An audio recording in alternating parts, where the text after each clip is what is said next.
Hello students, आशा है कि आप सभी अपने अपने घरों में सुरक्षित सरकार द्वारा दिए गए निर्देशों का पालन कर रहे होंगे।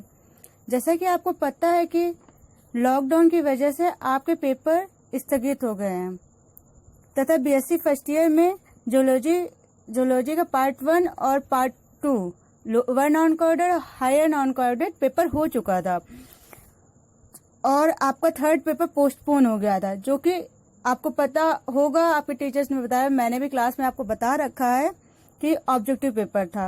आपके college SRIB group of college Shrimati Ram colleague बाल बहादुर ग्रुप ऑफ कॉलेज ने आपकी ऑनलाइन स्टडी के लिए जो पेपर आपके छूट गए हैं उसके लिए हम लोगों से टीचर से आपके ऑनलाइन स्टडी के लिए बोला है। आइए चलिए आपको मैं आज थर्ड पेपर की स्टडी कराती हूँ। आपको पता है थर्ड पेपर पोस्टपोन हुआ जो कि ऑब्जेक्टिव है, तो आज ऑनलाइन स्टडी में मैं आपके लिए जूलॉजी थर्ड पेपर के कुछ क्वेश्चंस लेकर आई हूँ।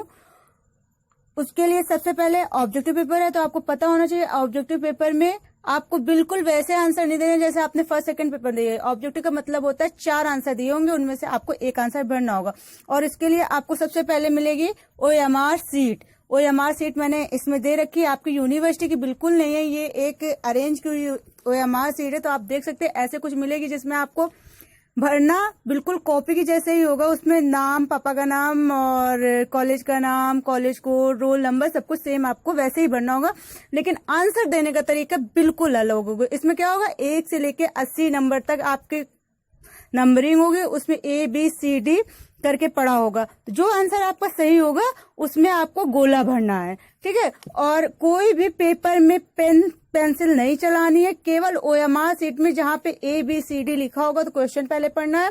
क्वेश्चन पढ़ने के बाद सबसे पहले आपको क्या करना है, OMR सीट में आंसर फिल कर देना। जैसे कि पहले का A सही है तो पहले के A में आपको A का आंसर गोला कर देना है, ठीक है। दूसरे का C सही है तो C में गोला कर देना है।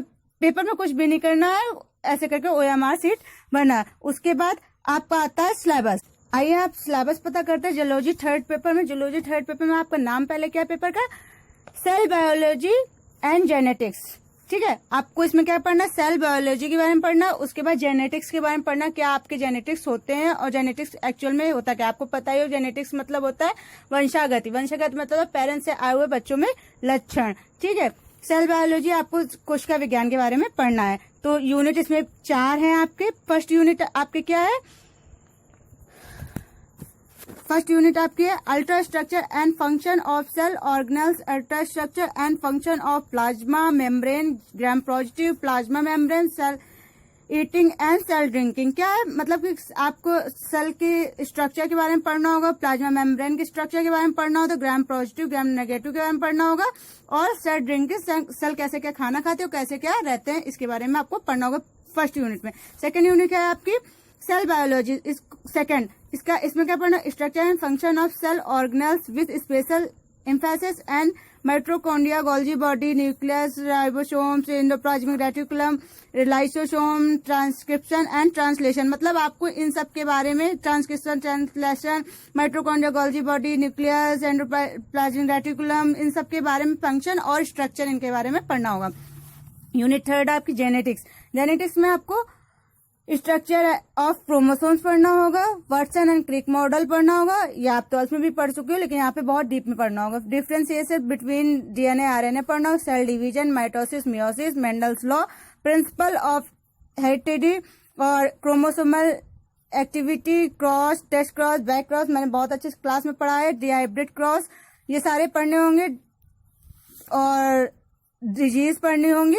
ये आपका third unit genetics first complete होता है। एंड फोर्थ यूनिट आपकी है जेनेटिक्स। जेनेटिक्स में आपको क्या पढ़ना है, sex determination, sex differentiation, parental detection and genetics, disease, sex link, characters, cross, inheritance, example, linkage, crossing over, chromosomes, abnormalities, Eugenix, disease और एबनॉर्मलिटीज, ये सब आपको पढ़ना होगा। मतलब आपको सेक्स डिटर्मिनेशन पूरा आपको पढ़ना होगा, पेरेंट्स के क्या क्या लक्षण होते हैं, उनके क्या क्या रोग होते हैं, किस तरीके से बच्चों से जाते हैं, गुड़सूत एक्टिविटी क्या होती है, इन सब के बारे में आपको यूनिट 4 में पढ़ना होगा।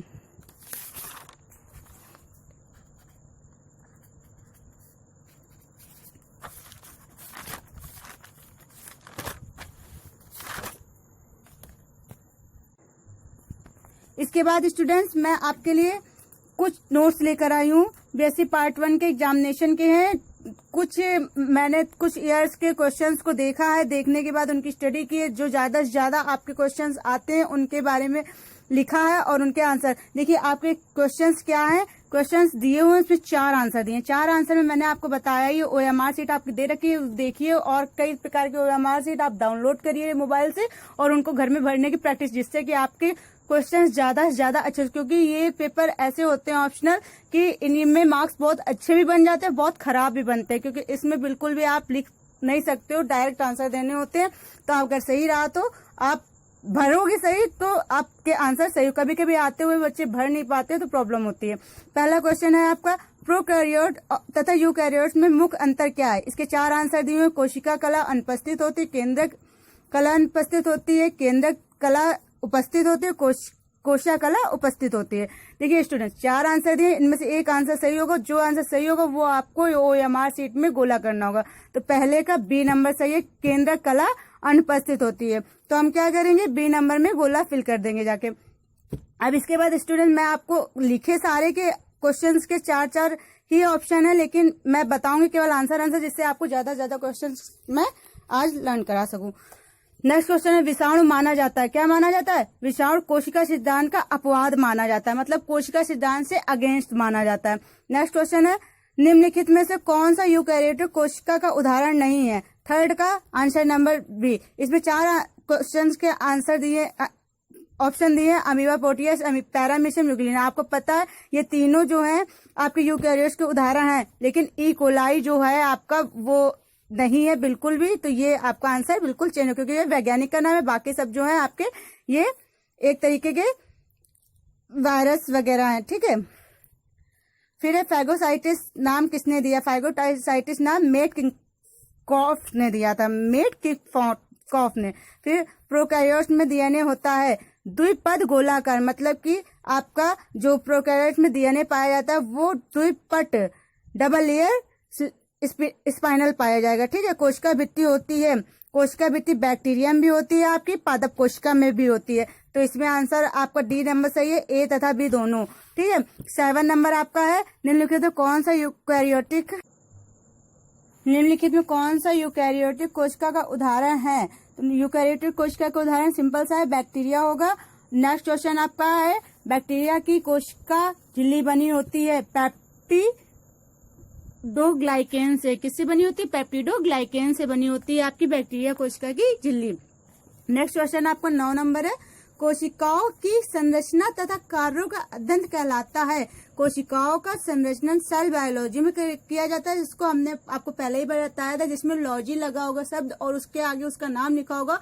इसका मतलब होता है उस चीज की स्टडी। तो इसका नॉर्मल से इकोलॉजी, कोंगोलॉजी और अनुवांशिकी कुछ नहीं कहलाएगा, आपको साइटोलॉजी कहलाता है, ठीक है। तो इसका D नंबर आंसर सही होगा। सभी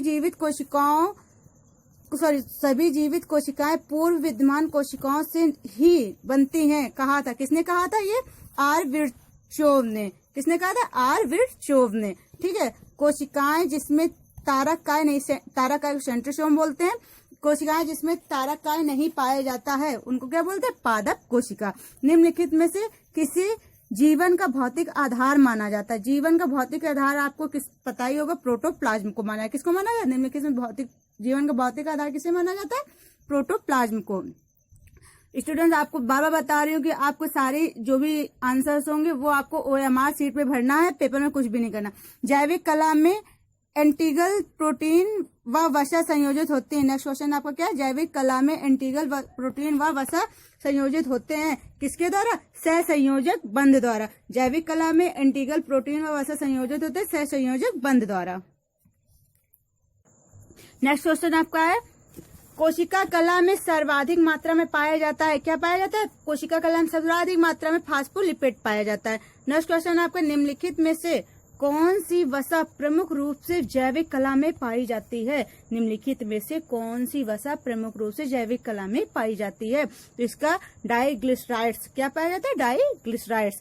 फिर इसके बाद नेक्स्ट क्वेश्चन आपका है, वह क्रिया जिसमें कोशिका किसी अंतपुट के कोशिका कला में संयोजित होने के पश्चात बृहद परमाणु का उत्सर्जन करती है। फिर से क्वेश्चन आप स्टूडेंट सुनिए, वह कला जिसमें कोशिका किसी अंतःपुट के कोशिका कला में संयोजित होने के पश्चात बाहर परमाणु का उत्सर्जन करती है, तो इसको बोलते हैं एक्सोसाइटोसिस। एक्सो मतलब बाहर, साइटोसिस मतलब निकालना, या आपकी कोशिका सेल से हो गया तो एक्सोसाइटोसिस इसको बोलते हैं। ठीक है, नेक्स्ट क्वेश्चन आपका protein lipid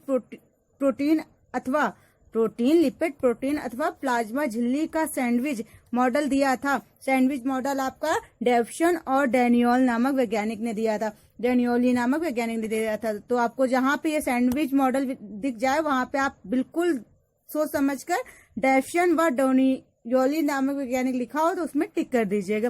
sorry, OMR sheet में उसी नंबर पे गोला भर दीजिएगा। फिर नेक्स्ट क्वेश्चन है, जैविक कोशिका में पाया जाने वाला सबसे अधिक तत्व है। जैविक कोशिका में सबसे अधिक तत्व जो पाया जाता है वो आपका होता है लिपिड। नेक्स्ट क्वेश्चन आपका है, जल का स्थानांतरण चयनित पारगम झिल्ली से होना कहलाता है। जल का स्थानांतरण चयनित पारगम झिल्ली से होना कहलाता है परासरण। क्या कहलाता है? परासरण। फिर नेक्स्ट क्वेश्चन है, सार्कोसोम होता है। सार्कोसोम क्या होता है? पेशी रेशे। सार्कोसोम क्या होता है? पेशी रेशे। नेक्स्ट क्वेश्चन आपका स्टूडेंट है, दो जैविक कोशिकाएं आपस में जुड़ी रहती हैं। दो जैविक कोशिकाएं आपस में जुड़ी रहती हैं। किससे जुड़ी रहती है? प्लाज्मो डैश मेटा द्वारा। किसके द्वारा? प्लाज्मो डैश मेटा द्वारा। दो जैविक कोशिकाएं आपस में प्लाज्मो डैश मेटा द्वारा जुड़ी रहती हैं। नेक्स्ट क्वेश्चन आपका, जीवद्रव का कोलाइड सिद्धांत दिया था। किसने दिया था? ये आपको पता होना। जीवद्रव का कोलाइड सिद्धांत पुरकिंजे द्वारा दिया गया था। नेक्स्ट क्वेश्चन आपका, साइटोप्लाज्म में लगभग 80% पाया जाता है। क्या पाया जाता है? जल। साइटोप्लाज्म में आपको पता होगा लगभग 80% क्या पाया जाता है? जल पाया जाता है। नेक्स्ट क्वेश्चन है, प्लाज्मा झिल्ली है। प्लाज्मा झिल्ली अर्ध पारगम होती है। क्या होती है? अर्ध पारगम जो झिल्ली होती है उसे प्लाज्मा झिल्ली भी कहते हैं। नेक्स्ट क्वेश्चन, निम्नलिखित में कौन सा मॉडल प्लाज्मा झिल्ली के लिए प्रपोज नहीं किया गया है? तो क्लोवर लीफ मॉडल जो था वो प्लाज्मा झिल्ली के लिए बिल्कुल भी नहीं बना था, इसलिए क्लोवर लीफ मॉडल इसमें जो आंसर है वो सही होगा, जो प्लाज्मा झिल्ली के लिए प्रपोज नहीं किया गया। नेक्स्ट क्वेश्चन आपको, यकृत कोशिकाओं में होता है। यकृत कोशिकाओं में आपका कुछ भी एंडोप्लाज्मिक रेटिकुलम दिया है, चिकने एंडोप्लाज्मिक रेटिकुलम दिया गया है, AB दोनों, तो इसमें दोनों नहीं होते तो इसमें होगा इनमें से कोई नहीं। नेक्स्ट क्वेश्चन है, निम्नलिखित में कौन सी कोशिकाएं प्लाज्मा झिल्ली की संरचना के अध्ययन के लिए अधिमान्य होंगी? निम्नलिखित में कौन सी कोशिकाएं प्लाज्मा झिल्ली की संरचना के अध्ययन के लिए अधिमान्य होंगी? तो प्लाज्मा झिल्ली की संरचना के लिए जैसे ही आपको ये ऐसे क्वेश्चन दिखे, लाल रक्त कोशिकाएं प्लाज्मा झिल्ली की संरचना के लिए अधिमान्य मानी जाती हैं। फिर सेंट्रियोल, नेक्स्ट क्वेश्चन है, सेंट्रियोल की एक जंतु कोशिका में संख्या होती है।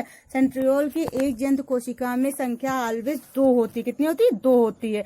तो ये आंसर आपका हो जाएगा इसका 2 सही। ठीक है स्टूडेंट, नेक्स्ट क्वेश्चन आपका है, निम्नलिखित में से किस कोशिका अंगक में अपना DNA नहीं होता है? किस कोशिका अंगक में अपना DNA नहीं होता है? तो आपको पता होगा DNA जो होता है वो आपके लिविंग सेल्स में होता है, और जिसमें आपका क्लोरोप्लास्ट मतलब कि आपका फोटोसिंथेसिस नहीं होता उनमें नहीं होता है, और जिसमें आपका लिविंग सेल्स में होता है जो आपकी फोटोसिंथेसिस द्वारा नहीं बनती है उनमें होता है। तो इसमें आंसर लिखा है गाल्जी का है, क्लोरोप्लास्ट, माइटोकॉन्ड्रिया। तो आपको पता होगा माइटोकॉन्ड्रिया और क्लोरोप्लास्ट में DNA अंगक नहीं होता है। ठीक है, तो इसका आंसर नंबर D सही होगा, B व C दोनों। फिर राइबोसोम्स बने होते हैं। राइबोसोम्स RNA प्रोटीन दोनों से बने होते हैं। नेक्स्ट क्वेश्चन आपका, प्लाज्मा झिल्ली किससे बनी होती है? प्लाज्मा झिल्ली लिपिड से, प्रोटीन से, कार्बोहाइड्रेट सभी से बनी होती है, तो इसमें आंसर सही होगा उपयुक्त सभी से। फिर नेक्स्ट क्वेश्चन है, ब्रैंकिया के न्यूक्लियोड में एक्स्ट्रा क्रोमोसोम DNA कहलाता है। ब्रैंकिया के न्यूक्लियोस में एक्स्ट्रा क्रोमोसोम DNA कहलाता है। मोस्ट इंपॉर्टेंट है स्टूडेंट, अक्सर आता है ये। तो इसका आंसर होगा प्लाज्मिड। ब्रैंकिया के न्यूक्लियोसोम में एक्स्ट्रा क्रोमोसोम DNA प्लाज्मिड कहलाता है। नेक्स्ट क्वेश्चन आपका है, न्यूक्लियस की खोज सर्वप्रथम की थी? बिना सोचे समझे आपको याद ही होगा, रॉबर्ट ब्राउन ने की थी। किसने की थी न्यूक्लियस की खोज? रॉबर्ट ब्राउन, जो भी आपको आ जाएगा आंसर, उसने की थी। नेक्स्ट क्वेश्चन है, राइबोसोम की खोज किसने की थी? तो ये आंसर आप लोगों को अच्छे से पता होगा। नेक्स्ट क्वेश्चन आपको क्या है, राइबोसोम की खोज किसने की थी? राइबोसोम की खोज आपकी पोर्टर नामक वैज्ञानिक ने की थी। फिर नेक्स्ट क्वेश्चन, ATP का संश्लेषण होता है, बहुत मोस्ट इंपॉर्टेंट क्वेश्चन है, अच्छे से याद कर लीजिए। ATP का संश्लेषण माइटोकॉन्ड्रिया में होता है। नेक्स्ट क्वेश्चन आपका है, निम्नलिखित में कौन सा कोशिका अंगक केवल एक कोशिका परत से छिपा होता है? तो कोशिका अंगक में लाइसोसोम जो नामक आपका कोशिका अंगक होता है वो एक परत से छिपा होता है।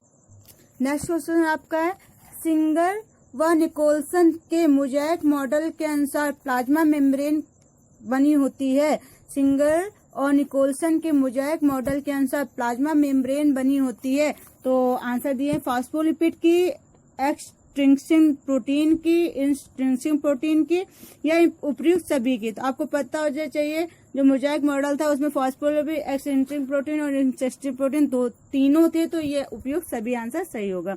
नेक्स्ट क्वेश्चन आपका, रासायनिक रूप से राइबोसोम्स बने होते हैं। रासायनिक रूप से राइबोसोम्स प्रोटीन के बने होते हैं। ठीक है, अभी आपको पहले भी पढ़ा था राइबोसोम्स किसके बने, आरएनए और प्रोटीन के। इसमें तो आरएनए नहीं दिया है, तो आरएनए प्रोटीन दिया हुआ है, तो आपका तो प्रोटीन के बने होते हैं। रासायनिक रूप से राइबोसोम्स प्रोटीन के बने होते हैं। हानिकारक पदार्थों का विनाशीकरण होता है। हानिकारक पदार्थों का विनाशीकरण होता है स्मूथ एंडोप्लाज्मिक रेटिकुलम में। किसमें होता है, स्मूथ एंडोप्लाज्मिक रेटिकुलम में। नेक्स्ट क्वेश्चन है, डाउन सिंड्रोम होता है। आपको पता होगा डाउन सिंड्रोम आपको 21वीं गुणसूत्र में अधिकता के कारण होता है, तो 21,7,41 ट्राइसोमी में डाउन सिंड्रोम होता है। फिर है यूजेनिक्स नाम किसने दिया था, यूजेनिक्स नाम आपको फ्रांसिस गाल्टन ने दिया था। फिर नेक्स्ट क्वेश्चन है आपका, संतत लिंग निर्धारण होता है। संतत लिंग निर्धारण आपका स्पर्म में होता है। नेक्स्ट क्वेश्चन है, कौन सा रोग जेनेटिकली लिंक्ड है।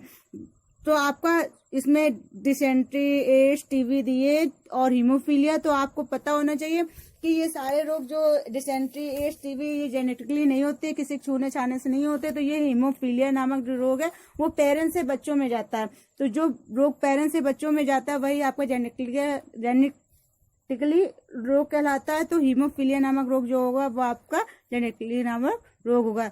ठीक है, तो नेक्स्ट क्वेश्चन आपका, डाउन सिंड्रोम होता है। यह डाउन सिंड्रोम उदाहरण है, तो आपको पहले भी पढ़वा चुके। डाउन सिंड्रोम जो है आपको ट्राइसोमी का उदाहरण है। ट्राइसोमी का उदाहरण क्या है, डाउन सिंड्रोम। नेक्स्ट क्वेश्चन आपका, निम्नलिखित में कौन सा परिवर्तन स्थानांतरित नहीं होता है।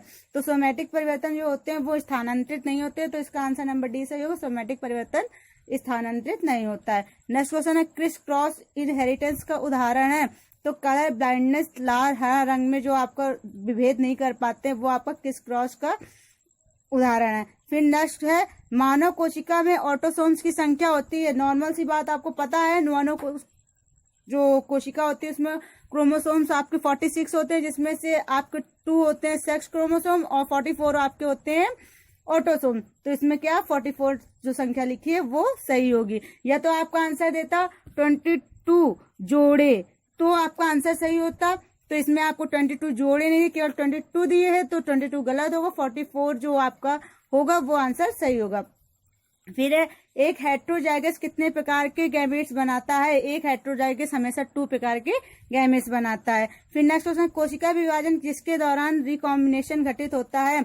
कोशिका विभाजन में अर्धसूत्री विभाजन द्वारा रिकॉम्बिनेशन घटित होता है। फिर नेक्स्ट क्वेश्चन है, रेप्लिकेशन होता है। आपने पढ़ा होगा कभी कभी, इसका ऐसे भी पूछे थे, डीएनए रेप्लिकेशन किसे कहते हैं। तो रेप्लिकेशन जो होता है वो डीएनए से डीएनए में होता है। इसके बाद स्टूडेंट मैं आपको कुछ चैप्टर्स के नाम बता रही हूँ, उनको आप बहुत अच्छे से लर्न करने से, इसको लर्न करने से आपको 60 से 70% कोर्स कवर हो जाएगा। और इनको बहुत डीप में बहुत अच्छे से लर्न करना है। इनके नोट्स नहीं दे रही हूँ मैं, लेकिन चैप्टर के नाम बता दे रहा हूँ, आप लोग लिख लीजिए। चैप्टर है सेल स्ट्रक्चर एंड फंक्शन। जो आपका ये चैप्टर होगा इसको आपको बहुत अच्छे से पढ़ना होगा। फिर है स्ट्रक्चर ऑफ क्रोमोसोम, गुणसूत्र की संरचना आपको बहुत अच्छे से पढ़ना, न्यूक्लिक एसिड पढ़ना होगा, Mendel's law, linkage, crossing over बहुत अच्छे से पढ़ना होगा। और टेस्ट क्रॉस, बैक क्रॉस बहुत अच्छे से क्लास में कराया, आप लोग बहुत अच्छे से याद होगा, तो इसको बहुत अच्छे से पढ़ ले। सेक्स डिटर्मिनेशन के क्वेश्चंस बहुत आते हैं, सेक्स एबनॉर्मलिटीज के क्वेश्चन बहुत आते हैं, क्रोमोसोमल एबनॉर्मलिटीज के क्वेश्चन बहुत ज्यादा आते हैं। उसके बाद जेनेटिक्स एबनॉर्मलिटीज के, डिजीज के क्वेश्चन बहुत आते हैं। यूजेनिक्स पढ़ लीजिएगा आप लोग। और इसके बाद सेक्स लिंक कैरेक्टर जरूर पढ़ लीजिएगा। और उसके बाद स्टूडेंट्स आप स्टडी करते रहिए, पेपर जरूर होंगे, और अच्छे से रहिए, घर में सेफ रहिए, और थोड़ा समय स्टडी के लिए भी निकालते रहिए, क्वेश्चंस पढ़ते रहिए। जो भी प्रॉब्लम है वो कमेंट बॉक्स में लिखकर भेजिए, मैं जल्द से जल्द सॉल्व करने की कोशिश करूंगी। Thank you students. Hello students, आशा है कि